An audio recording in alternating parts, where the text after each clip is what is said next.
फिर से ले आने वाला प्रभु यीशु मसीह की अति पवित्र नाम में सब पवित्र लोगों में शरण लेता हूँ। लवकरात लवकर येणाऱ्या प्रभू येशू ख्रिस्ताच्या अति पवित्र नामामध्ये सर्वांना ख्रिस्ती अभिवादन। और भी एक दिन प्रभु का वचन से हमें सीखने के लिए पुण्य अवसर दिया।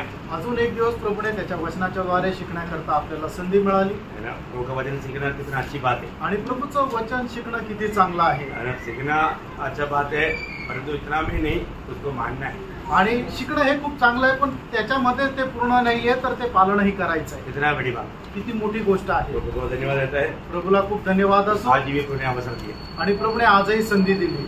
पिछला दिन में हमने प्रकाशित वाक्य उसका 16 अध्याय का 13 से 19 अध्याय का 13 से 16 तक वचन पढ़ रहा था। आणि मागील दिवसामध्ये प्रकटीकरणाचं पुस्तक त्याचा 19 अध्याय 13 ते 16 वचन आपण मनन करत होतो। वो पूरा नहीं हो पाया आणि ते पूर्ण नाही होऊ शकलं, तो वापस एक बार उस वचनों को पढ़ेंगे आणि पुन्हा एकदा ती वचन आपण पाहूया। वह लहू छिड़का हुआ वस्त्र पहने है और उसका नाम परमेश्वर का वचन है। स्वर्ग की सेना श्वेत घोड़ों पर सवार और श्वेत और शुद्ध मलमल पहने हुए उसके पीछे पीछे है। जाति जाति को मारने के लिए उसके मुंह से एक चौकी तलवार निकलती है। वह लोहे का राजदंड लिए हुए उन पर राज्य करेगा और सर्वशक्तिमान परमेश्वर के भयानक प्रकोप की जलजलाहट की मदिरा के कुंड में दाग रो देगा। उसके वस्त्र और जांघ पर यह नाम लिखा है, राजाओं का राजा और प्रभुओं का प्रभु। तो हम देखते हैं कि अभी प्रभु कितना प्रतापशाली होकर के आ रहा है आणि प्रभू किती प्रतापशाली होऊन येत आहे हे आपण पाहू शकतो। एक समय में वो जब ये दुनिया में जब आया था, आणि एका वेळेला जेव्हा तो या जगामध्ये आला होता, वो नम्रता का एक बहुत बड़ा एक चिन्ह था। आणि नम्रपणाचं एक खूप मोठं ते चिन्ह होतं। है ना, हमें बात मालूम है कि मानव जो व्यक्ति नम्र बनेगा प्रभु उसको सबसे महान करेगा, आणि जो व्यक्ती नम्र होईल प्रभू त्याला सर्वात मोठा करेल। तो यीशु मसीह अभी आज बहुत लोग बोलते हैं कि मानव में नम्र है, लेकिन बातों में नम्र है, जीवन में नम्र नहीं। आणि लोक आपल्या फक्त तोंडाने बोलतात मी खूप नम्र आहे, पण ते फक्त तोंडासाठीच नम्र आहे, आपल्या जीवनामध्ये नाही। हमें अपने आप को नम्र करना भी, आणि प्रेरणा आपण स्वतःला नम्र बनवा। यीशु मसीह नम्र था आणि येशू ख्रिस्त नम्र होता। यीशु मसीह अनेक प्रकार की बातों को पूरी बड़ी दिल से मानते थे। आणि प्रभू येशू ख्रिस्त पित्याच्या प्रत्येक आज्ञा जो आहे संपूर्ण अंतःकरणाने पालन करत असे। इसलिए प्रभु यीशु मसीह के बारे में फिलिपियों 2:8 में लिखा है कि वो यहाँ तक नम्र बना, मतलब यहाँ तक बोलेगा तो नम्रता का आखिरी सीढ़ी। आणि फिलिपकराचा पत्र त्याचा 2 अध्यायाने त्याच्या 8 वचनामध्ये अशा प्रकारे म्हटलेलं आहे की प्रभू येशू ख्रिस्ताने स्वतःला इथपर्यंत नम्र केले की त्याने वधस्तंभाचं मरणही स्वीकारलं। म्हणजे जे नम्रपणाचा शेवटली जी पायरी आहे त्या शेवटल्या पायरीपर्यंत प्रभू येशू ख्रिस्ताने स्वतःला नम्र केलं। स्वयं परमेश्वर होते हुए, आणि तो स्वतः परमेश्वर असताना, स्वयं सृष्टिकर्ता होते हुए, आणि स्वतः तो निर्माण करता असताना, एक सृष्टि भी इस पद तक पहुंचना नामुमकिन है, आणि एक सृष्टी सुद्धा या पदापर्यंत पोहोचणं कठीण आहे। और जो सृष्टिकर्ता होते हुए वहां पर वो पहुंच गया, आणि तो सृष्टी करता असताना सुद्धा तिथपर्यंत तो स्वतःला त्याने नम्र केलं। वो जब अपनी पहला आगमन में प्रभु अपना उस बड़ा गुण प्रकट किया, आणि आपल्या पहिल्या आगमनामध्ये प्रभूने ते मोठा गुण प्रकट केलं। आज प्रभु के साथ चलने वाले लोगों को भी वो गुण चाहिए, आणि आज जे लोक प्रभू सोबत चालतात त्यांना सुद्धा या गुणांची गरज आहे। प्रभु बोला मैं नम्र और दीन हूँ, आणि प्रभूने असं म्हटलं मी नम्र आणि दीन आहे।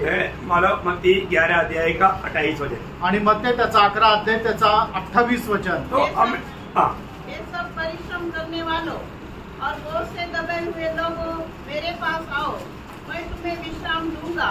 मेरा जुआ अपने ऊपर उठा लो और मुझसे सीखो, क्योंकि मैं नम्र और मन में दीन हूँ। देखा, मैं नम्र और मन में दीन हूँ, आणि मी मनामध्ये नम्र आणि दीन आहे। अभी प्रभु से जुआ लेना है तो, आणि प्रभू पासून जू घ्यायचा आहे तर हमें भी वो नम्रता चाहिए, आपल्याला सुद्धा तो नम्रपणा असला पाहिजे। आज हम प्रभु के साथ जुआ लिया है, आणि प्रभू सोबत आपण जू घेतला आहे का? प्रभु से सीखना है तो, आणि प्रभू पासून शिकायचं आहे तर हमें जुआ लेना है, आणि आपल्याला जू घ्यायचा आहे। अभी प्रभु जितना नम्र है, आणि प्रभू जितका नम्र आहे उतना हमें नम्र बनना, आणि तेवढं जास्त आपल्याला नम्र व्हायचं आहे। अब मालूम है जुआ मतलब कैसे लगाता है, आणि जू जो आहे तो कशा प्रकारे घेतला जातो?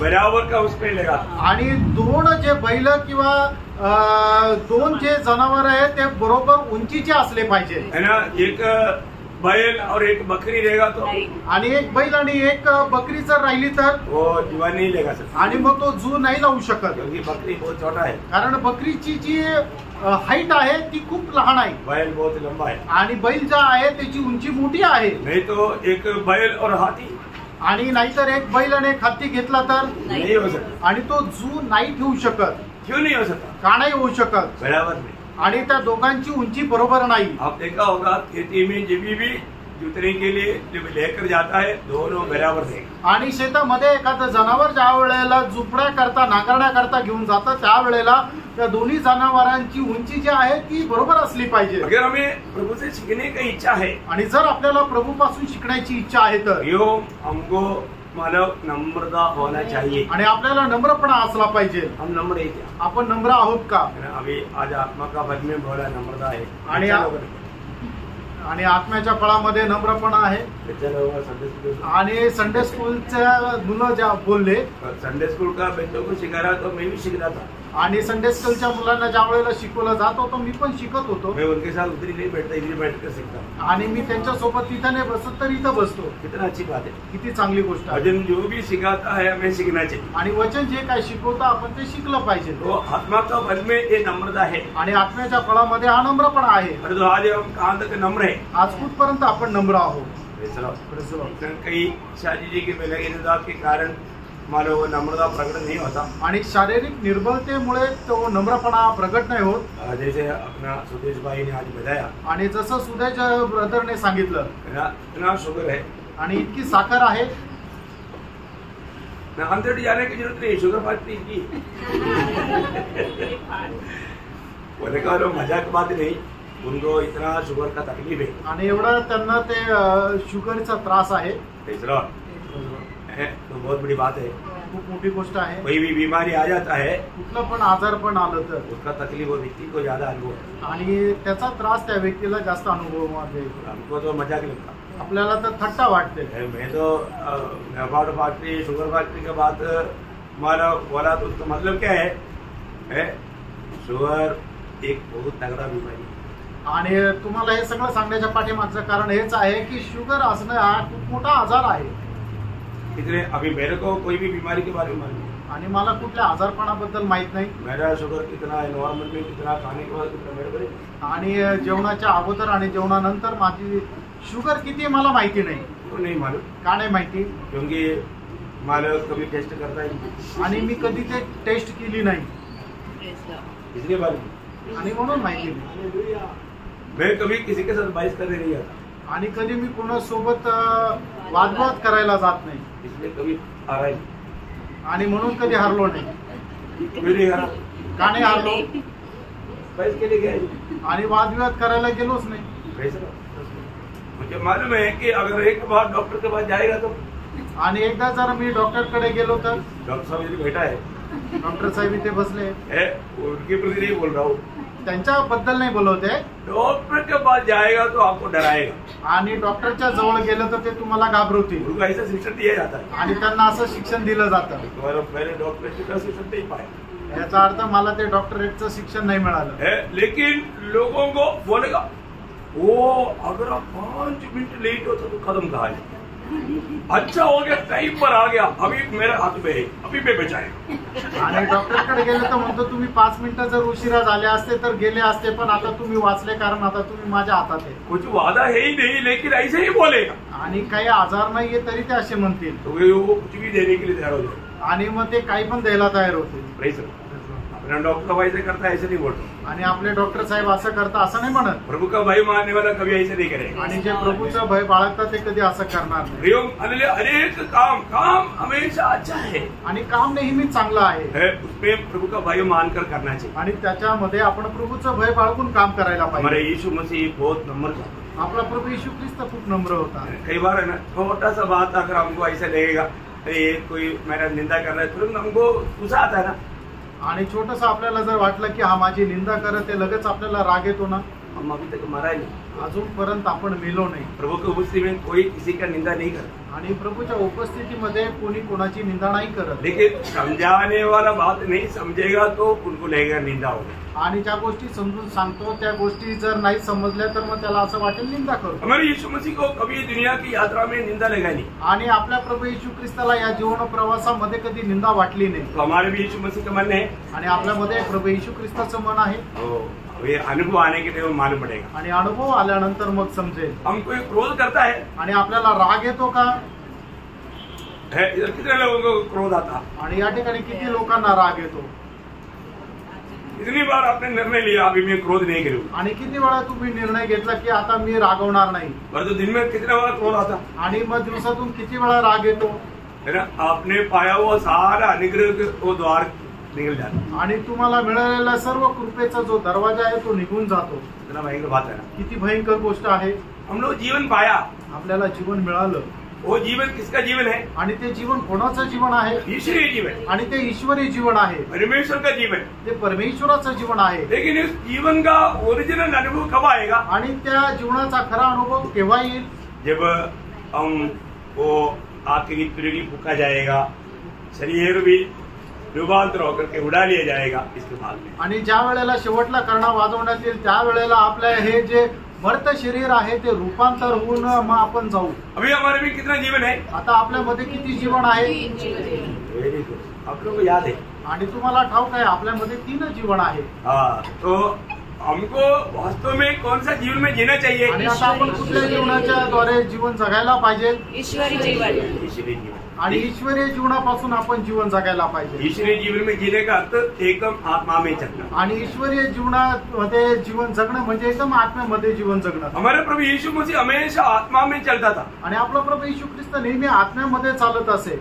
प्रभु यीशु मसीह में मतलब मनुष्य का जीवन भी था, आणि येशू ख्रिस्तामध्ये मनुष्याचं जीवनही होतं. लेकिन यीशु मसीह मनुष्य के जीवन में नहीं जिया. आणि येशू ख्रिस्त मनुष्याच्या जीवनामधून नाही जगला. यीशु मसीह पूर्ण रूप में मतलब आत्मा में चला और ईश्वरीय जीवन से जिया. आणि प्रभू येशू ख्रिस्त नेहमी आत्म्यामध्ये चालला आणि ईश्वरीय जीवनामधून जगले. तो हमारे में 3 जीवन है. आणि आपल्यामध्ये 3 जीवन आहे. कहाँ ये जीवन रहता है? आणि ते जीवन जे आहे ते कुठे कुठे आपल्यामध्ये राहतं? आपको याद है? आणि तुम्हाला ठाऊक आहे?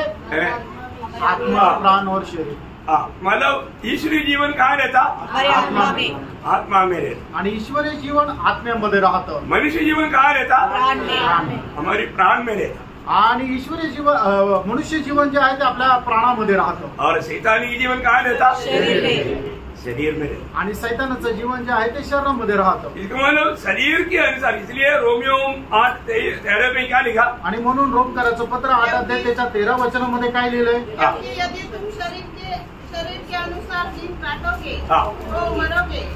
यदि आत्मा से देह की क्रियाओं को मारोगे तो जीवित रहोगे. देखा, इसका मतलब क्या है कि हमें मिला हुआ वो जीवन अभी हमारा प्राण में भी भरकर शरीर में भी प्रभाव करके आत्मा में जीने के लिए हमें सीखना है. आणि आपल्याला मिळालेले जे जीवन आहे ते आपल्या जीवामध्ये भरपूर होऊन शरीरावरही मात करून आत्म्याच्या द्वारे जगणारं ते जीवन आहे. सबसे बड़ा लढाई कहाँ पर चलता? आणि सगळ्यात मोठं युद्ध कुठे चालतं? हमारे अंदर चलता. आणि आपल्यामध्ये चालतं.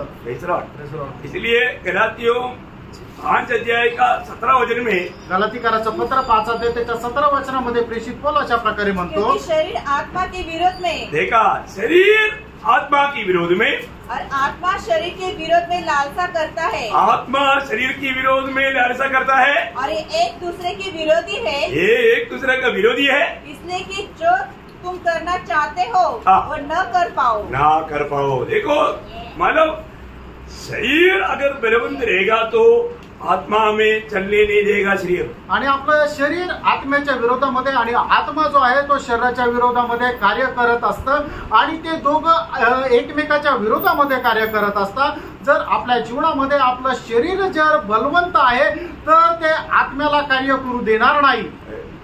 खाना पिना छोड़ दो, ऐसा है क्या? आणि याचा अर्थ खाणं पिणं सोडून दे असं आहे का?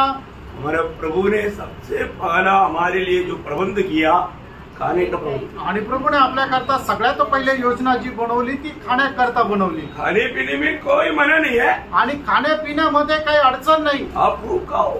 आणि तुम्ही खूप जेवण करा, हाँ उसे कोई पाप नहीं, आणि त्याच्यामध्ये काही पाप नाही. लेकिन एक बात, आणि एक गोष्ट, आत्मा का अधीन रहना. आणि आत्म्याच्या अधीन राहा. हमें खाने पीने का पीछे भी लक्ष्य प्रभु का महिमा होना चाहिए. आणि आपण जे काही खातो पितो त्याच्या पाठीमागं प्रभूचा गौरव असायला पाहिजे. यीशु मसीह का लोगों ने दिया हुआ एक बदनामी था, कापूक और पेपूक, आणि पीने वाला. जगाच्या लोकांनी प्रभू येशू ख्रिस्ताला दिलेलं एक नाव होतं खादाड आणि पिणारा. तो बोलने का अर्थ क्या है कि खाने पीने में नो प्रॉब्लम, आणि खाण्यापिण्यामध्ये काही समस्या नाही. उपवास करने के लिए आत्मा अगुवाई किया तो उपवास करो, अच्छी बात है. आणि जर उपास करण्याकरता आत्म्याने जर सांगितलं तर उपास करा, चांगला आहे. लेकिन हमारा आत्मीय जीवन में एक वादा नहीं, आणि आत्मिक जीवनामध्ये कुठली अडचण यायला नको. हमारे यीशु मसीह मानव ये दुनिया में जब था वो नम्र था. आणि प्रभू येशू ख्रिस्त जगामध्ये असताना खूप नम्र होते. उसका एक बड़ा एक चिन्ह है, यीशु मसीह जब चला वो गधी के ऊपर चला. आणि त्याचं एक मोठं चिन्ह आहे की प्रभू येशू ख्रिस्त चालला त्या गाढवावर चालला. क्यों ऐसे चला?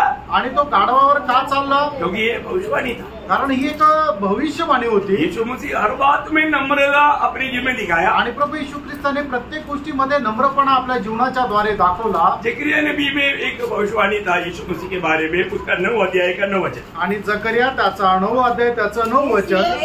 बहुत ही मगन हो, हे यरूशलेम, जय जयकार कर, क्योंकि तेरा राजा तेरे पास आएगा. वह धर्मी और उद्धार पाया हुआ है. वह दीन है. ओ तेरे राजा दीन है, वह दीन है और गधे पर वरन गधी के बच्चे पर चढ़ा हुआ आएगा. हाँ देखा, राजा है वो दीन है, गधे के ऊपर आएगा. आणि तो राजा आहे पण तो नम्र आहे आणि तो गाढवावर बसून येईल. ये सामान्य लोग समझना ही मुश्किल है. आणि हे सामान्य लोक समजणं कठीण आहे. राजा कभी भी गधे के ऊपर नहीं आए, आणि राजा कधी गाढवावर नाही येणार. परंतु यहाँ पर हम देखते हैं कि जब वो दुनिया में आया वो अपने आप को इतना नम्र किया, वो राजा होते हुए भी गधे के ऊपर आया. आणि तो जगामध्ये ज्या वेळेला आला त्यावेळेला त्याने आपल्या स्वतःला एवढं नम्र केलं, तो राजा असताना सुद्धा गाढवावर आला. ये संभव हम कहाँ देखता? आणि ही घटना आपण कुठे पाहतो? मत्ती की सुसमाचार 21 अध्याय 1 से 8 तक वचनों में देखता. मत्ते त्याचा 21 अध्याय 1 ते 8 वचनामध्ये आपण पाहतो. उन लोगों ने होशाना बोल करके गीत गा के प्रभु का महिमा किया. आणि त्या लोकांनी होसाना म्हणून गीत गाऊन प्रभूचा गौरव केला. वो जिस गधे के ऊपर बैठा था उसके आगे आगे लोगों ने कपड़ा बिछाया और मतलब पेड़ों का पत्ता ला करके डाला. आणि मग प्रभू येशू ख्रिस्त ज्या गाढवावरून येत होता त्या गाढवाच्या पुढे लोकांनी कपडे टाकले आणि नंतर झाडाच्या ज्या फांद्या आहेत त्या फांद्या त्या ठिकाणी टाकल्या. वो ये सब क्यों हुआ? आणि हे सर्व का झालं? प्रभु का बारे में लिखा हुआ भविष्यवाणी पूरा हुआ. आणि प्रभूच्या संबंधाने लिहिलेली जी भविष्यवाणी ती पूर्ण करे. प्रभु यीशु मसीह की बारे में लिखा हुआ एक भी भविष्यवाणी पर प्रभु ने मतलब छूट नहीं दिया. आणि प्रभू संबंधाने लिहिलेली एकही भविष्यवाणी आहे ती प्रभूने अशी सोडून दिली नाही. परंतु यहाँ पर अभी हमने जो पढ़ा, आणि या ठिकाणी आपण जे वाचलं, अभी वो प्रतापशाली राजा होकर के आ रहा है. आणि आता तो जे येत आहे तो एक महाप्रतापी राजा होऊन येत आहे. हाँ, अभी उसकी आगमन एकदम उसका मतलब सीरियस में है. आणि मग त्याचं जे आता आगमन जे आहे ते खूप गांभीर्याने आहे, बहुत प्रताप के साथ है. आणि मोठ्या प्रतापाने तो येत आहे. अभी वो स्वर्ग से कैसे आ रहा है? आणि आता तो स्वर्गामधून जे येत आहे तो कसा येत आहे? श्वेत घोड़े के ऊपर बैठा. आणि पांढऱ्या घोड्यावर बसून तो येत आहे. अब मालूम है मतलब स्वर्ग में भी मानो घोड़े भी है, रथ भी है. आणि स्वर्गामध्ये घोडे आणि रथ दोन्ही आहे ना? आहे ना? कोई जाकर के देखा नहीं है ना?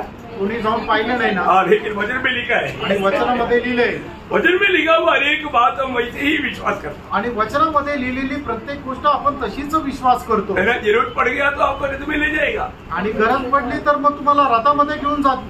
कभी किसी को लेकर गया? आणि कधी कोणाला घेऊन गेलं का? लेकर गया ना? घेऊन गेले ना. किसको लेकर गया? एलिया को. आणि एलियाला. हाँ, एलिया को परमेश्वर ने अपना रेत और घोड़े भेज करके उसमें लेकर गया. आणि एलियाला परमेश्वराने रथ आणि घोडे पाठवून घेऊन गेला. है ना? दूसरे राजा उसका दूसरा अध्याय का 11 वचन. दुसरे राजे 2 अध्याय त्याचं 11 वचन. ये वचन इसलिए पढ़ाता है कुछ नए लोग हैं उनके प्रति. आणि जे नवीन लोक आहेत त्यांच्या संबंधाने वचन वाचायला सांगतो. ये हुआ वो संभव है आणि झालेली घटना आहे. है ना? एलिया जिंदा जिंदा प्रभु ने उधर लेकर गया। आणि एलियाला प्रभूने जिवंत त्या ठिकाणी रथामध्ये घेऊन गेला। पढ़िए वे चलते चलते बातें कर रहे थे कि अचानक एक अग्निमय रथ और अग्निमय घोड़ों ने उनको अलग अलग किया और एलिया भवंडर में होकर स्वर्ग पर चढ़ गया। कैसे लेकर गया?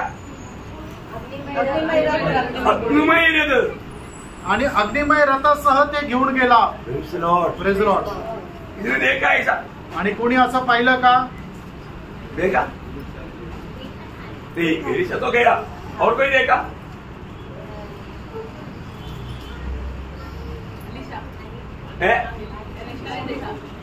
एलिशा ने देखा। एलिशा को विश्वास से आंखों से देखा, लेकिन किसी ने आंखों में देखा। गेहजी ने गेहजी एक दिन देखा आणि गेहजीने एक दिवस पाहिलं आराम राजा का सेना पूरा हमारा शहर गिरा हुआ है। आणि आराम राजाचे सैन्य आहे ते आपल्या एकदम चौबाजूने घेरलेलं आहे। उस समय में प्रभु के लोग पहाड़ के ऊपर रहते थे आणि त्यावेळेला प्रभूचे लोक डोंगरावर राहत असे। तब सवेरे दातून करते करते देखा तो पूरा सेना गिरा हुआ है। आणि मग सकाळी दात घासत असताना त्याने पाहिलं तर त्याला संपूर्ण चहूबाजूने सैन्याने आराम राजाच्या सैन्याने घेरलंय। वो एलिशा आकर के मतलब गेहजी आकर के एलिशा को बोला आणि गेहजीने एलिशाला म्हटला स्वामी आज हम कैदी हो गए आणि स्वामी आज आपण बंदीगृहामध्ये जाऊ।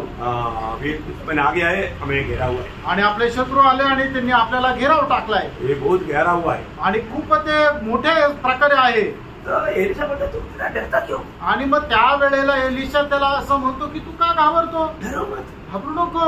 जो उनके साथ है उससे बड़ा हमारे साथ है। आणि जो त्यांच्या सोबत आहे त्याच्यापेक्षा मोठा जो आहे तो आपल्या सोबत आहे। हम लोग कब डरता? आणि आपण केव्हा घाबरतो? हम दुश्मन को बड़ा समझता। आणि ज्या वेळेला आपण आपल्या शत्रूला आपल्यापेक्षा मोठा समजतो। अभी एलिशा को मालूम है कि हमारे साथ कौन है। आणि या ठिकाणी एलिशाला माहिती आहे की माझ्या सोबत कोण आहे। तभी एलिशा ने प्रार्थना की आणि त्यावेळेला एलिशाने प्रार्थना केली। क्या प्रार्थना किया? आणि काय प्रार्थना केली? उधरी नजदीकी में कोई दूसरा राजा उसका 6 अध्याय का 17 वचन। दुसरे राजे 6 अध्याय 17 वचन। तब एलिशा ने यह प्रार्थना की कि यहोवा इसकी आंखें खोल दे कि यह देख सके। तब यहोवा ने सेवक की आंखें खोल दी और जब वह देख सका तब क्या देखा कि एलिशा के चारों ओर का पहाड़ अग्निमय घोड़ों और रथों से भरा हुआ है। रथों से भरा हुआ है। देखा? किसने देखा? गेहजी ने देखा। आणि गेहजीने पाहिलं की एलिशा ज्या ठिकाणी आहे त्याच्या चहूबाजूचा जो डोंगर आहे तो अग्निमय घोडे आणि रथांनी भरलेले आहे असं गेहजीने पाहिलं। हमारे चारों तरफ कौन खड़ा है? आणि आपल्या चहूबाजूला कोण आहे? सोने वाला ध्यान देना। झोपणाऱ्यांनी जागे होऊन लक्ष द्या। आपका भी दुख तरी रिपोर्ट देता है कि प्रभु मैं इसको जगह जगह से तकोगे, ये फिर भी सोता ही है। आणि तुमचा दूत तिकडे स्वर्गामध्ये जाऊन प्रभू येशू ख्रिस्ताला सांगत असेल की हे प्रभू याला जागे करून करून मी थकून गेलो तरी हा काही जागा होत नाही। मला दूध आत्मारूपी आणि दूध जो आहे तो आत्मेरूपी आहे। वो कभी मारेगा तो लिखता नहीं। आणि त्याने मारलं जरी त्याला लागत नाही। वो बोलता है, तो सांगतो जागे हो। कहा जगने का इधर गाढ़ा निद्रा में आणि एकदम गाढ झोपेमध्ये आहे। ऐसा ना करो, असं नका करू। बात सीखो। स्वर्ग में कितना हमारा सेना है? आणि स्वर्गामध्ये सैन्य किती दूत आहे? अनगिनित है, अनगिनित अगणित असे स्वर्गदूत आहे। एक एग्जाम्पल बोलेगा तो 68 का 17 वचन पढ़ना। आणि स्तोत्र 68 त्याचं 17 वचन वाचा। परमेश्वर की रथ 30,000 रथ हजारों हजार है। देखिए मतलब यहाँ पर आपका परिभाषा में इतना नहीं आया। 1000 × 1000 और करोड़ × करोड़। आणि 1000 गुणिले 1000 आणि 1 करोड गुणिले 1 करोड। ऐसा एक छोटा संख्या दिया है आणि अशी एक छोटीशी संख्या दिली आहे। कौन उसको बोलेगा पढ़ करके? आणि कोण त्याला वाचून सांगू शकेल? नहीं बोल सकता, कुणी नाही सांगू शकत। मतलब इतना असंख्य सेना है आणि असंख्य असे ते सैन्य आहे। प्रियो हालेलुया, प्रभु जब आएगा आणि प्रणव प्रभू ज्या वेळेला येईल प्रभु का मंडली रहेगा आणि प्रभूची मंडळी राहील, साथ साथ ये असंख्य सेना साथ रहेगा आणि त्याच्यासोबत असंख्य सैन्य राहील। देखो क्या आगमन रहेगा ना। आणि बघा तुम्ही काय आगमन राहील। आप थोड़ा सोचो, अभी स्वर्ग से हम लोग आ रहा है, वो आगमन क्या आगमन है। आणि स्वर्गातून आपण प्रभू येशू ख्रिस्तासोबत येत आहे, ते आगमन काय आगमन आहे। बहुत वर्णन से बाहर का एक अनोखा आणि वर्णनाच्या पलीकडे असं ते आगमन आहे। और उनसे लड़ने के लिए आणि त्यांच्याशी लढण्याकरता यहाँ पर क्या होगा, या ठिकाणी काय होईल, मसीह विरोधी तैयार हो जाएगा। आणि ख्रिस्त विरोधी जो आहे तो तयार होईल। अब प्रभु क्या करेगा, आणि त्यावेळेला प्रभू काय करेल, उसका 19 अध्याय का 21 वचन। आणि 19 अध्याय त्याचं 21 वचन। शेष लोग घोड़े के सवार की तलवार से हाँ जो उसके मुंह से निकलती थी हाँ मार डाले गए। मार डालेगा। दूसरा थिस्सलुनीके दूसरा अध्याय का 8 वचन। दुसरं थिस्सलुनीकराचं पत्र त्याचा 2 अध्याय त्याचं 8 वचन। तब वह अधर्मी प्रकट होगा हाँ। जिसे प्रभु यीशु अपने मुंह की फूंक से हाँ। मार डालेगा। देखा वहां पर उस समय में और किसी को कुछ लड़ने की जरूरत नहीं पड़ता। आणि मग त्या ठिकाणी कोणाला कोणाशी भांडण करण्याची गरज नाही पडत। प्रभु का मुंह से निकलने वाला एक भूख में, आणि प्रभूच्या तोंडातून निघालेल्या एका फुंकीद्वारे। परंतु ये लड़ाई एक अद्भुत प्रकार की लड़ाई। आणि हे जे युद्ध आहे ते अद्भुत प्रकारचं आहे। मैं आपको बताया उस लड़ाई में खून की नदी बहेगा। आणि या युद्धामध्ये रक्ताचं असा नद्या वाहतील। मतलब कितना दूर बहेगा, आणि किती लांब ते वाहील, 200 मैल आणि 200 मैल है ना। इतना भारी रहेगा प्रियो। आणि मग ते किती भयंकर असं रक्त राहील, खून का नदी बहेगा आणि रक्ताच्या नद्या वाहतील। हम लोग पढ़ा है कई बार प्रकाशित के 14 अध्याय का 20 वचन। प्रकटीकरण 14 अध्याय त्याचं 20 वचन। और नगर के बाहर उस रसकुंड में दाख रौंदे गए हाँ और रसकुंड में से इतना लहू निकला हाँ कि घोड़ों की लगामों तक पहुंचा हाँ और 100 कोस तक बढ़ गया। हाँ 100 कोस तक बोलेगा तो 200 किलोमीटर बढ़ गया बोलते हैं। आणि 200 किलोमीटर ते वाहत गेलो। इतना भयंकर बात है। आणि किती भयंकर गोष्ट आहे। मन प्रियो वो राजाओं की राजा प्रभुओं का प्रभु होकर के ये लड़ाई को लेकर चलता। आणि तो राजांचा राजा आणि प्रभूंचा प्रभू होऊन तो युद्धाच्या पुढे जात आहे। और ये दुनिया में जब मला मनुष्य बनकर जब आया, आणि या जगामध्ये ज्या वेळेला तो मनुष्य होऊन आला, उस समय में भी वो राजा होकर के जन्म लिया था। आणि त्यावेळेला सुद्धा तो एक राजा होऊन जन्माला आला होता। प्रियो एकमात्र राजा आणि एकमात्र असा राजा और एकमात्र प्रभु आणि एकमात्र प्रभू वो हमारे यीशु मसीह का खूबी। आणि ते आहे आपल्या प्रभू येशू ख्रिस्ताचं वैशिष्ट्य। 1-2 वचन उसके लिए मैं पढ़ना चाहूंगा। पहला कोरिन्थी उसका 8 अध्याय का 6 वचन। पहिले करंथीकराचं पत्र 8 अध्याय त्याचं 6 वचन। और एक ही प्रभु है। एक ही प्रभु है। मरकुस 12 अध्याय का 29 वचन। मार्क त्याचा 12 अध्याय त्याचं 29 वचन। प्रभु हमारा परमेश्वर एक ही प्रभु है। हाँ प्रभु हमारा परमेश्वर एक ही प्रभु है। प्रभु हमारा परमेश्वर एक ही प्रभु है। आणि प्रभू आपला परमेश्वर एकच प्रभू आहे। प्रभु यीशु मसीह ने बताया वो बात है। आणि प्रभू येशू ख्रिस्ताने सांगितलेली गोष्ट आहे। प्रियो हमें ये सच्चाई को जानना मानना कितना जरूरी बात है। आणि सत्य जाणणं आणि पालन करणं किती महत्वपूर्ण आहे। उसी 19 अध्याय का 17-18 वचन। आणि 19 अध्याय त्याचं 17-18 फिर वचन। मैंने एक स्वर्गदूत को हाँ सूर्य पर खड़े हुए देखा। हाँ उसने बड़े शब्द से पुकार कर आकाश के बीच में से हाँ उड़ने वाले सब पक्षियों से कहा, सब पक्षियों से कहा आओ हाँ परमेश्वर के बड़े भोज के लिए इकट्ठे हो जाओ। क्या परमेश्वर की बड़ा भोज के लिए पक्षियों को भी आह्वान है। आणि परमेश्वराच्या मोठ्या मेजवानी करता पक्ष्यांना सुद्धा आमंत्रण आहे। जिससे तुम राजाओं का मांस, राजा देखा पक्षियों को किसका मतलब बड़ा गाना है, राजाओं का मांस। अब राजा डेली क्या खाता, आणि मग राजा तो दररोज काय खातो, राजाओं का मांस बहुत टेस्टी रहेगा। आणि राजांचं जे मांस आहे ते खूप चवदार राहील। आपको मालूम है मतलब हर एक प्राणियों में सबसे मांस में टेस्टी किसका है, आणि प्रत्येक प्राण्यापैकी कोणाचं मांस एकदम चवदार आहे,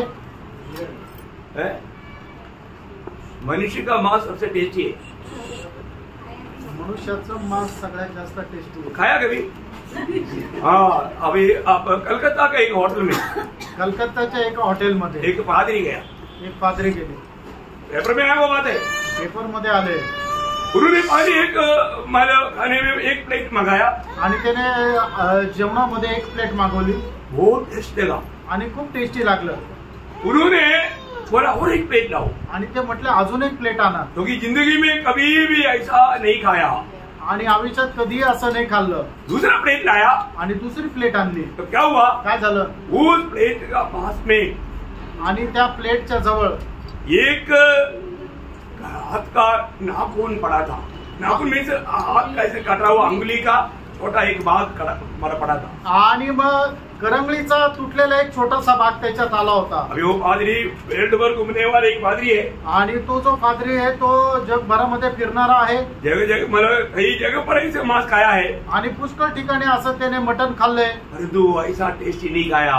आणि एवढं ते चवदार मटण नाही खाल्लं। लेकिन जैसे उसने ये देखा, आणि जसं त्याने हे पाहिलं, धीरे से अपना टॉवल के अंदर उसको बंद किया आणि हळूच आपल्या त्या रुमालामध्ये त्याने ठेवून दिलं, और उसी टाइम पर खाना बंद कर दिया। आणि त्याच वेळेला ते खाणं बंद केलं। वो बाहर जाकर के पूरा उल्टी किया, आणि बाहेर जाऊन त्याने एकदम उलटी केली। इसके बाद में सीधा पुलिस स्टेशन गया। आणि त्याच्यानंतर एकदम पोलीस स्टेशन मध्ये उन्होंने गेले। उनको बताया कि वो होटल को पूरा चारों तरफ चाप डाल करके अंडरग्राउंड में चेक करो, उसमें जरूर बच्चा लोग रहेगा। आणि मग ते जे हॉटेल आहे ते चौ बाजूने घेरून टाका, आणि त्याच्या तुम्ही तळमजल्यावर पहा, निश्चितच तिथं लहान मुलं असतील। और उन दिनों में आपको मालूम है पेपरों में बहुत न्यूज आते थे, बच्चे लोग लापता, बच्चे लोग लापता। आणि मग त्या दिवसामध्ये पुष्कळ अशा पेपरमध्ये न्यूज यायचे की लहान मुलं जे आहे ते हरवले हरवले। और क्या वो मालूम है, काय झालं माहितीये? पुलिस आया, पूरा घेर लिया। आणि पोलीस आले आणि त्यांनी त्या हॉटेलला एकदम घेराव टाकला, होटल के अंडरग्राउंड में गया, आणि हॉटेलच्या तळघरात गेले। वहां पर 85 बच्चे लोग खेल रहे थे। आणि त्या ठिकाणी 85 मुलं खेळत होते। मामा उनको पूछा, आणि त्यांना विचारलं, तुम लोग और कितने लोग थे? आणि तुम्ही अजून किती होते? बोला डेली तेरा डैडी मम्मी तुमको मिलने के लिए आया, बोल करके एक को लेकर जाता है। आणि दररोज तुझे आई वडील तुला बोलायला भेटायला घेऊन आले म्हणून एकेकाला घेऊन जातात। तो कहाँ जाता? आणि कुठे जाता? और मारने के, आणि मारून टाकण्याकरता। खत्म करके उसको बना था।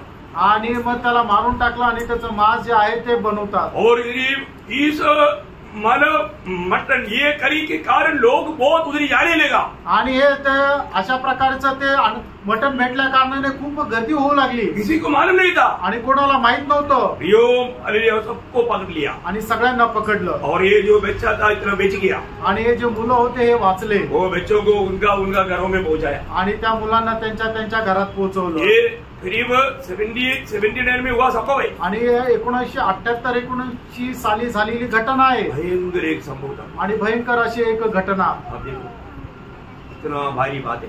आणि किती भयंकर गोष्ट आहे। अभी यहाँ पर एक बहुत बड़ा बुलावा, आणि या ठिकाणी खूप मोठं पाचारण। इसलिए कशा करता? महाराजा का भोज, आणि महाराजाची मेजवानी। भोज में किसका मटन खाने के लिए बुला रहा है? आणि मग त्या मेजामध्ये कोणाचं मटण खाण्याकरता बोलवत आहे? राजा होगा, आणि राजाचं सरदार होगा, और सर्वशक्तिमान पुरुषों का, शक्तिशाली पुरुषों का।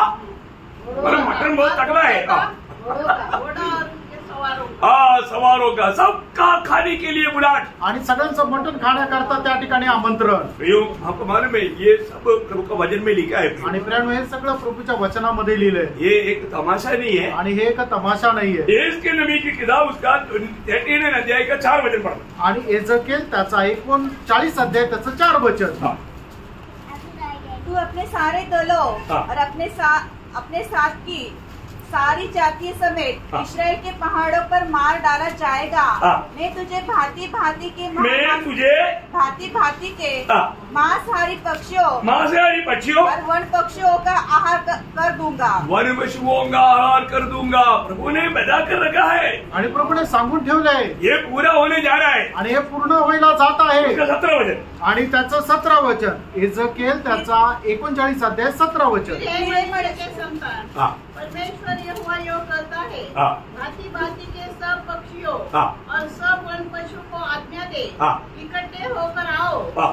मेरे इस बड़े यज्ञ में, हाँ। जो मैं तुम्हारे लिए इस्राएल के पहाड़ों पर करता हूँ। हाँ। हर एक दिशा से इकट्ठे हो, हाँ। कि तुम मांस खाओ, हाँ। और लहू पियो। देखा, मांस खाओ और लहू पियो बोल करके एक बहुत बड़ा एक घोषणा। आणि तुम्ही मटण खा आणि रक्त प्या म्हणून एक मोठी घोषणा। ये लोगों को मानो ये अभी आपको मालूम है इसराइल के एक बड़ा नया न्यूज है कि मतलब इतनी मतलब उगाव वहां पर पहुंच चुका है। आणि इस्रायलमध्ये आलेले मोठं एक न्यूज आहे की खूप गरुड पक्षी जे आहे ते इस्रायलमध्ये जाऊन पोहोचले कभी भी देखा नहीं, आणि याच्या अगोदर कधीही ते असे गरुड पक्षी तिथे पाहिले नाही इसी प्रकार वहाँ पर इकट्ठा हो रहा है। आणि अशा प्रकारे त्या ठिकाणी एकत्र येत आहे। इसका मतलब क्या है? याचा अर्थ काय आहे? आज्ञा मिल चुका है आणि त्यांना आज्ञा मिळालेली आहे समय आ गया है आणि वेळ जवळ आलेली आहे। ये सब हमारा ये पीढ़ी में होने वाला आणि हे सर्व आपल्याच पिढीमध्ये होणारी गोष्ट आहे। है ना। ये सारे मांसाहारी पक्षी और ये जानवर खाने के बाद में बेचा हुआ मतलब बाकी जो बेचा हुआ उसको कवर करने के लिए कितना समय लेगा? आणि मग हे सर्व जे मारले गेलेले लोक राहतील त्यांना कव्हर करायला किती दिवस लागतील? 7 महीना। 7 महिने लागतील। अरे कितना बड़ा भीड़ मरेगा प्रियो। आणि मग त्यावेळेला केवढ्या मोठ्या संख्येने लोक मरतील प्रियानो। जब उसी 39 का 12 वचन आणि एजेकिएल 39 अध्याय 12 वचन वाचा। उनको 7 महीने तक मिट्टी देता रहेगा। देखा 7 महीना तक मिट्टी देता रहेगा आणि 7 महिने त्यांना पुरतील।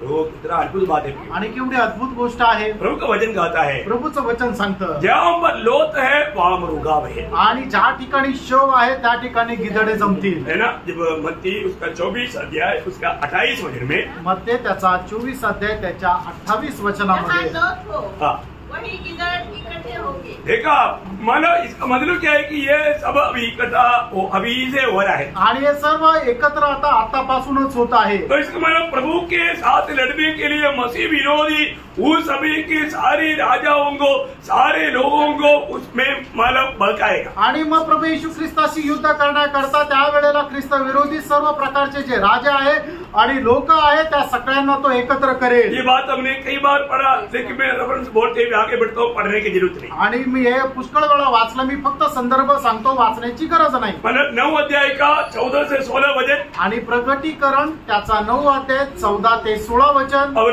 16 अध्याय का 13-14 वचन आणि प्रगटीकरण 16 अध्याय 13-14 वचन और उसका 16 वचन आणि त्याचा 16 वचन। मतलब उस समय में मतलब अजगर के मुंह से और मसीह विरोधी के मुंह से और झूठा भविष्यवक्ता के मुंह से 3 अशुद्ध आत्मा निकलेगा, सारे लोगों को प्रभु के खिलाफ में लड़ने के लिए लेकर आएगा। आणि मग त्यावेळेला अजगराच्या मुखातून ख्रिस्त विरोधाच्या मुखातून आणि खोट्या संदेष्टाच्या मुखातून बेडकाप्रमाणे अशुद्ध आत्मे बाहेर निघतील आणि मग त्या लोकांना फितवतील की ख्रिस्ता विरुद्ध युद्ध करावे। प्रियो आपको ये जानना चाहिए, प्रियानो आपण हे जाणायला पाहिजे। मतलब उस समय में क्या होगा आणि त्यावेळेला काय होईल? इस लड़ाई का सबसे शुरुआत के समय में आणि या युद्धाच्या सगळ्यात सुरुवातीला मसीह विरोधी और इस झूठा भविष्यवक्ता को आणि ख्रिस्त विरोधी आणि या खोट्या संदेष्टाला जिंदा पकड़ करके डालेगा, इस नरक में डालेगा। आणि मग त्यांना जिवंत पकडून या नरकामध्ये टाकण्यात येईल। डालेगा आता अकाल कुंड में नहीं, नरक में। आणि नरकामध्ये सबसे पहले यहाँ पर नरक में आने वाला कौन कौन है? आणि हे सगळ्यात पहिले या नरकामध्ये येणारा कोण कोण आहे? देखो ये मसीह विरोधी और झूठा भविष्यवक्ता आणि ख्रिस्त विरोधी आणि खोटा संदेष्टा। वो कैसे आएगा? आणि ते कसे येतील? उनको पकड़ करके बांध करके डालेगा आणि त्यांना पकडून बांधून टाकण्यात येईल उनको बांधेगा आणि त्यांना बांधण्यात येईल। है ना। जब उसकी 19 अध्याय का 20 वचन आणि प्रकटीकरण 19 अध्याय त्याचं 20 वचन। पशु और उसके साथ वह झूठा भविष्यवक्ता पकड़ा गया, इसने उसके सामने ऐसे चिन्ह दिखाए थे जिनके द्वारा उसने उनको भरमाया, पर जिन पर उस पशु की छाप थी और जो उसकी मूर्ति की पूजा करते थे, ये दोनों जीते जी तो ये दोनों जीते जी उस आग की झील में जो गंधक से जलती है डाले गए। गंध से जलने वाला वो आग कौन सा हो? आणि गंधकामध्ये जळणारे तो अग्नी कुठला आहे?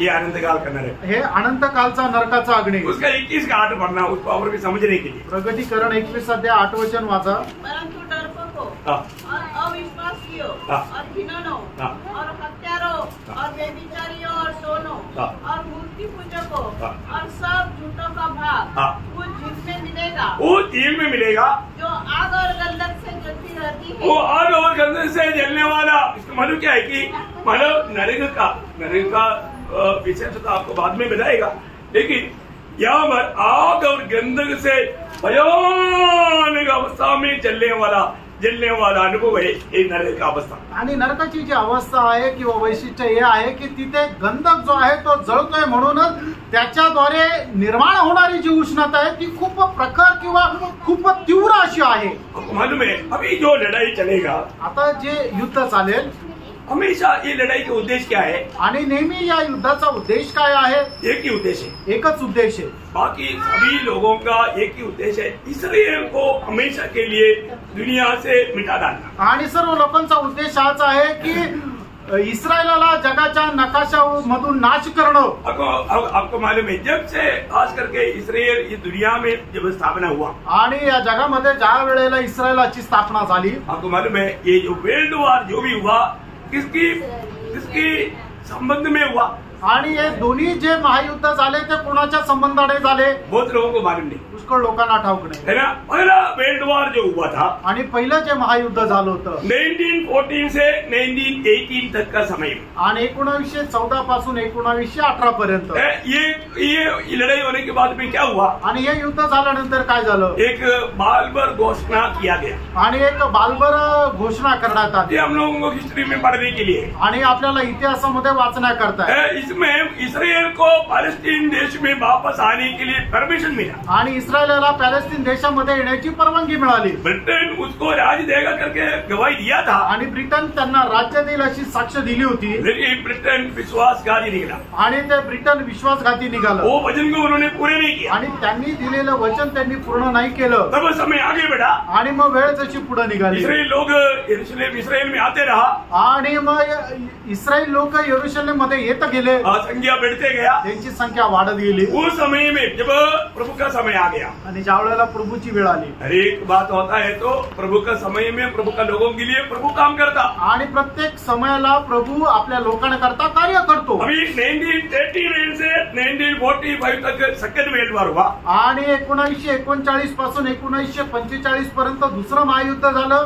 तो क्या हुआ, त्यावेळेला काय झालं? इसके बाद में 1948 में इस्राएल राष्ट्र स्थापना हुई, आणि 1948 साली इस्रायल राष्ट्राची स्थापना झाली। ये एक मतलब गंभीर विषय है, इससे पहले भी आप लोगों को लिया है, आपको मान में मैं तरह विचार से बोलना नहीं चाहता हूँ, आणि हा खूप गंभीर असा विषय याच्या अगोदर मी सांगितलं, आता पुन्हा सांगण्याकरता वेळ नाही। लेकिन अभी जो तीसरा वर्ल्ड वॉर होने वाला है, आणि आता तिसरं जे महायुद्ध होणार आहे वो भी किसके लिए है? आणि ते पण कोणाकरता आहे? इस्राएल के प्रति है। आणि इस्रायला संबंधाने। देखिए अभी इसके बीच में कई लड़ाई हुआ, आणि याच्यामध्ये पुष्कळ महायुद्ध झाले। जब आपको मालूम है 1967 में 6 दिन का बहुत बड़ा वार हुआ, आणि 1967 साली 6 दिवसाचं खूप मोठं युद्ध झालं।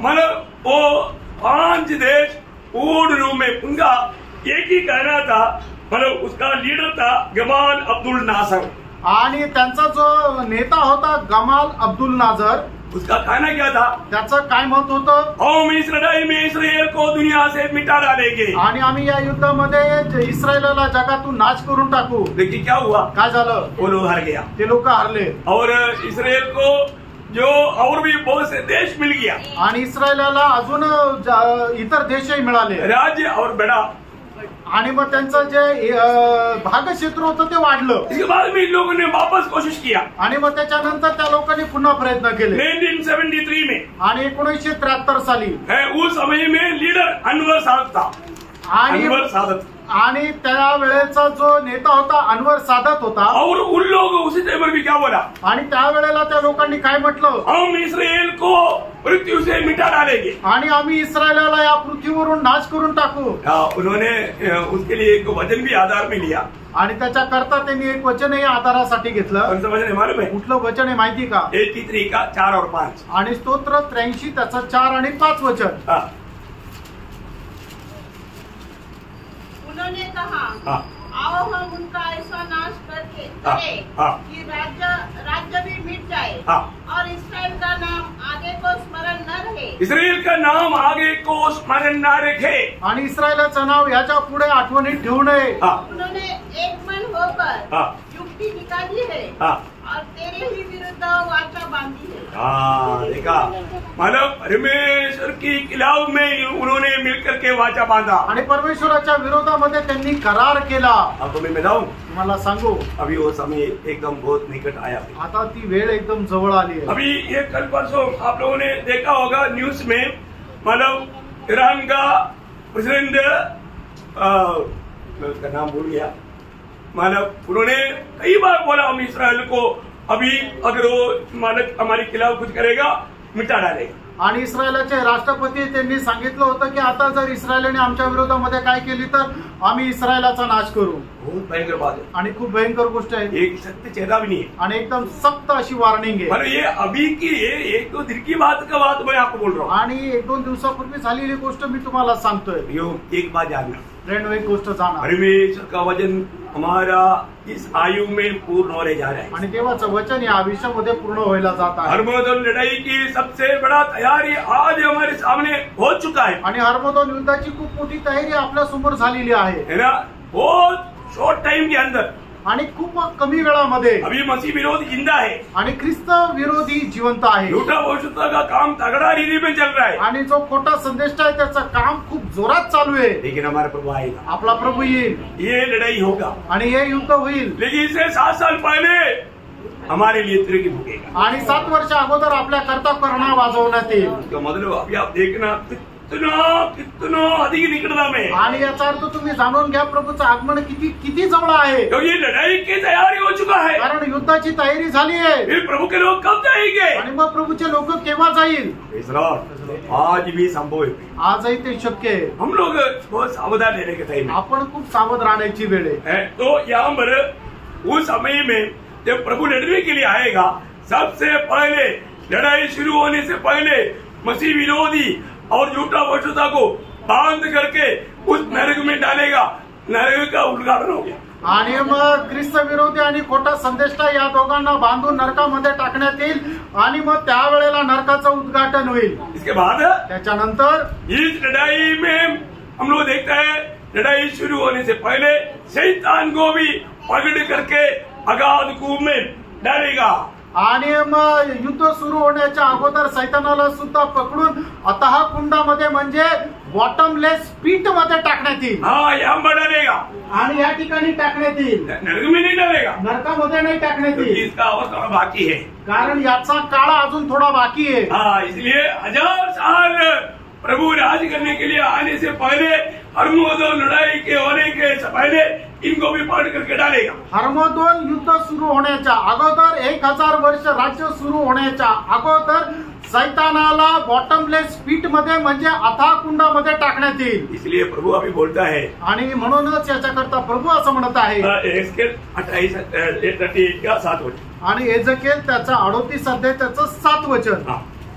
इसलिए तू तैयार हो जा, हाँ, तू और जितनी भीड़ हाँ, तेरे पास इकट्ठी हो, हाँ, तैयार रहना। तैयार रहना। मतलब प्रभु मसीह विरोधियों की सेना को कहता है, अभी तुम लोग लड़ने के लिए तैयार हो जाओ। आणि मग जे ख्रिस्त विरोधाचं जे सैन्य आहे त्याला सांगतोय की तुम्ही आता तयार राहा। वो लोग क्या करेगा? आणि मग तो लोक काय करतील? वो लोग उसका 33 का 16 वचन, आणि 38 अध्याय त्याचं 16 वचन। जैसे बादल भूमि पर छा जाता है, हाँ, ऐसे ही तू मेरी प्रजा इसराइल के देश पर ऐसी चढ़ाई करेगा। देखा, मेरी प्रजा इसराइल के ऊपर ये लोग जैसा बादल घेरता है वैसा गिरेगा। आणि ज्याप्रमाणे ढग आच्छादून जातात त्याप्रमाणे हे लोक जे आहेत ते इस्रायलाला आच्छादून टाकतील, घेराव टाकतील। उसका 17 वचन, आणि त्याचं 17 वचन। परमेश्वर यहोवा योग करता है, हाँ, क्या तू वही नहीं हाँ, जिनकी चर्चा मैंने प्राचीन काल में अपने दासों के हाँ, अर्थात इसराइल के उन भविष्यवक्ताओं के द्वारा की थी, हाँ,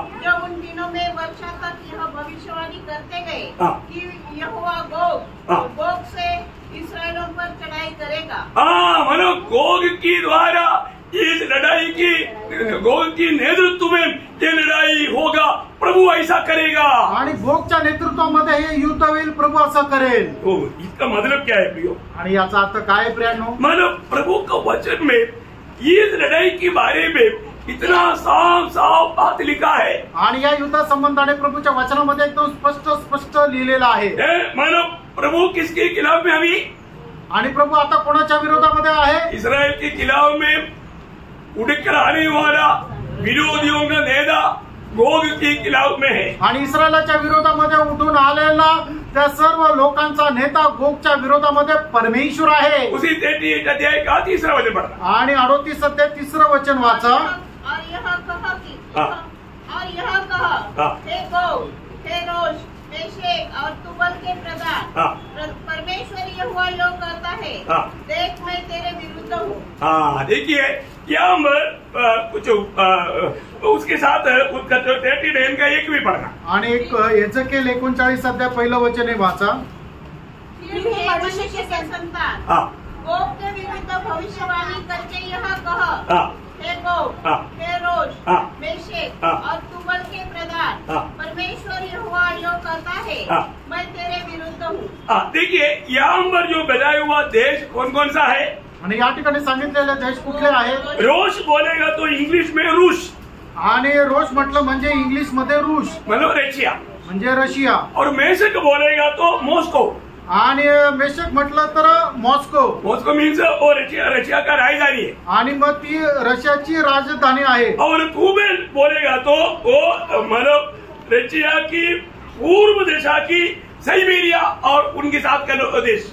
आणि तुबेल म्हटलं म्हणजे की त्याच्या रशियाच्या पूर्वेकडे सायबेरिया आणि त्यांचे देश, और मागोग आणि मागोग मंगोलिया देश, आणि मंगोलिया देश। ये सारे देश इस्राएल के साथ लड़ने के लिए आएगा। आणि हे सर्व देश इस्रायलाच्या विरोधामध्ये लढण्याकरता येतील। आप देखिए तुम्ही पहा ये कितना भयंकर बात है, आणि हे किती भयंकर गोष्ट आहे। अभी मानव प्रभु का उसका 38 का 5 से 7 वचन पढ़ना। आणि एजेकिएल 38 अध्याय 5 ते 7 वचन वाचा।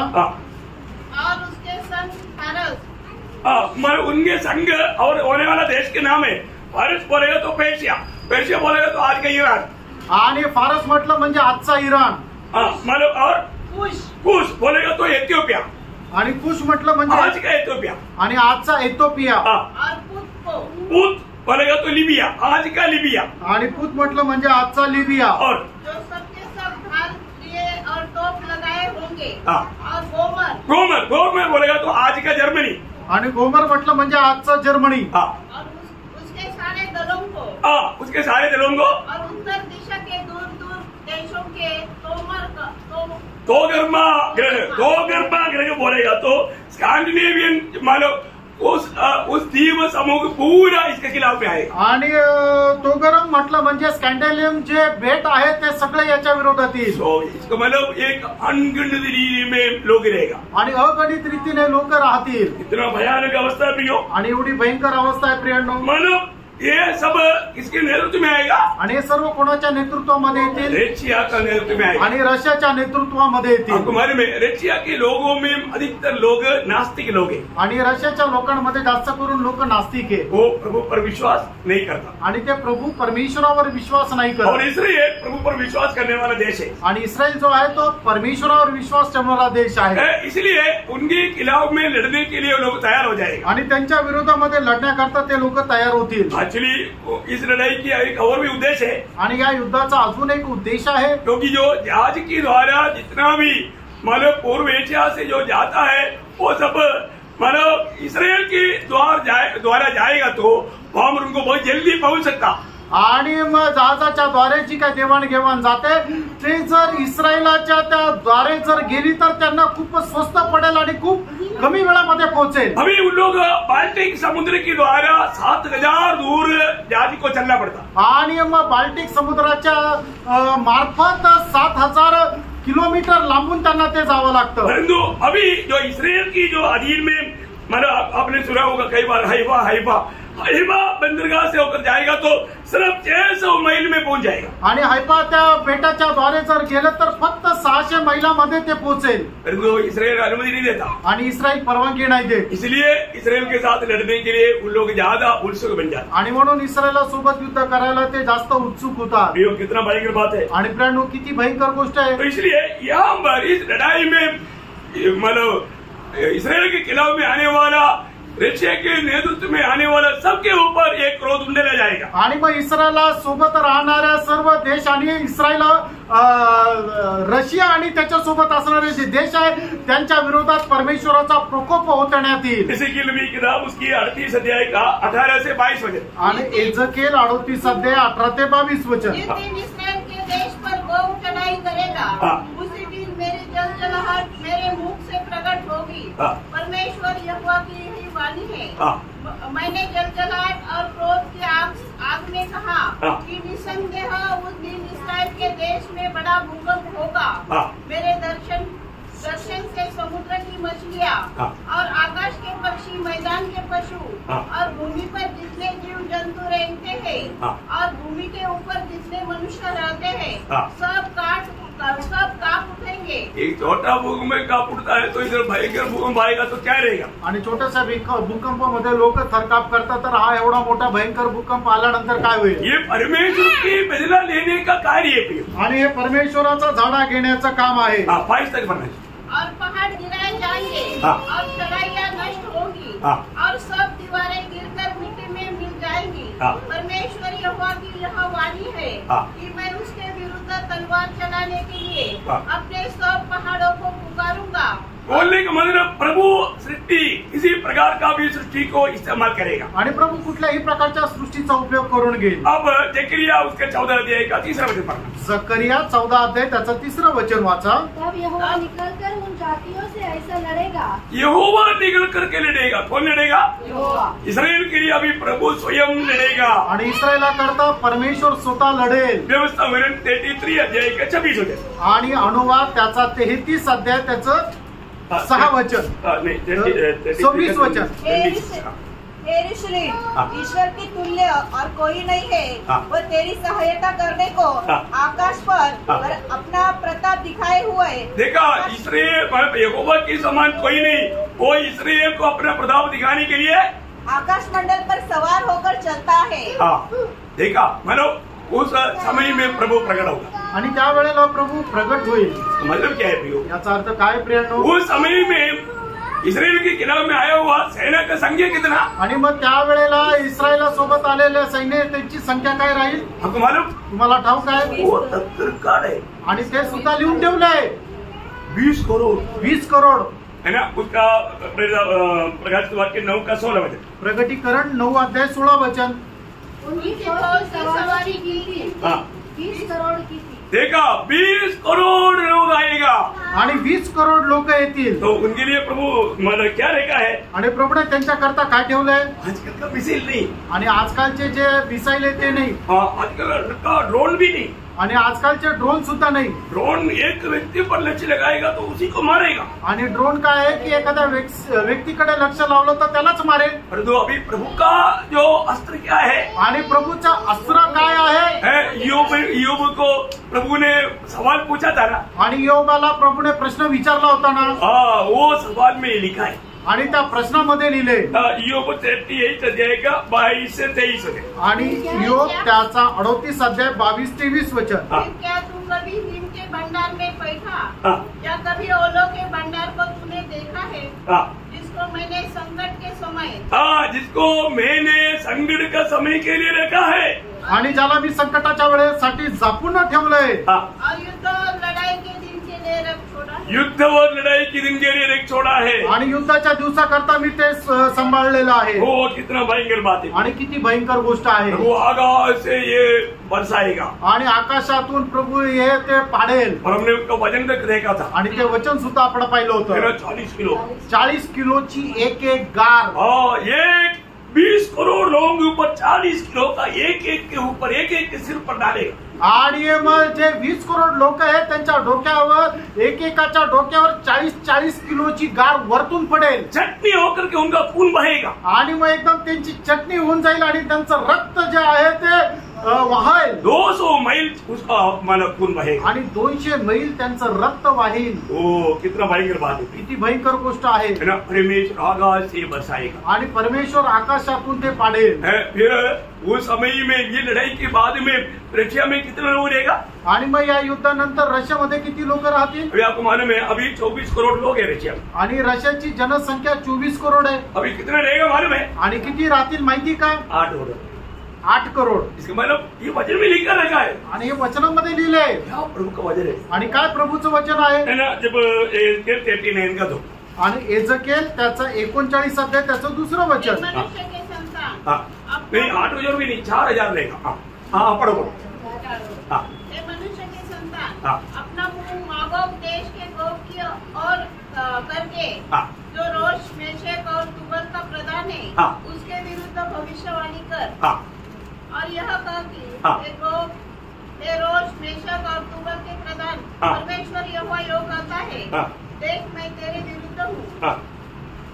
मैं उसका 38 का 22 एजकेल त्याचा 38 अध्याय 22 वचन मैं वाचा। बलि और खून के द्वारा हाँ। उससे मुकदमा लड़ूंगा हाँ। और उस पर और उसके दलों पर हाँ। और उन बहुतों सी जातियों पर हाँ। जो उसके पास होगी हाँ। मैं बड़ी झड़ी लगाऊंगा हाँ। और ओले और आग और गंधक बरसाऊंगा। हाँ। इस प्रकार मैं अपने को महान और पवित्र ठहराऊंगा हाँ। और बहुत सी जातियों के सामने अपने को प्रकट करूंगा। हाँ। तो वे जान लेंगे हाँ। कि मैं ही यहोवा हूँ। मतलब उस समय में 6 में 1 हिस्सा लोग रह जाएगा करके वजन थे। मेरे ख्याल में वो 39 में ही मिलना चाहिए, लेकिन आपने पढ़ा नहीं इसलिए मेरे को डाउट आया।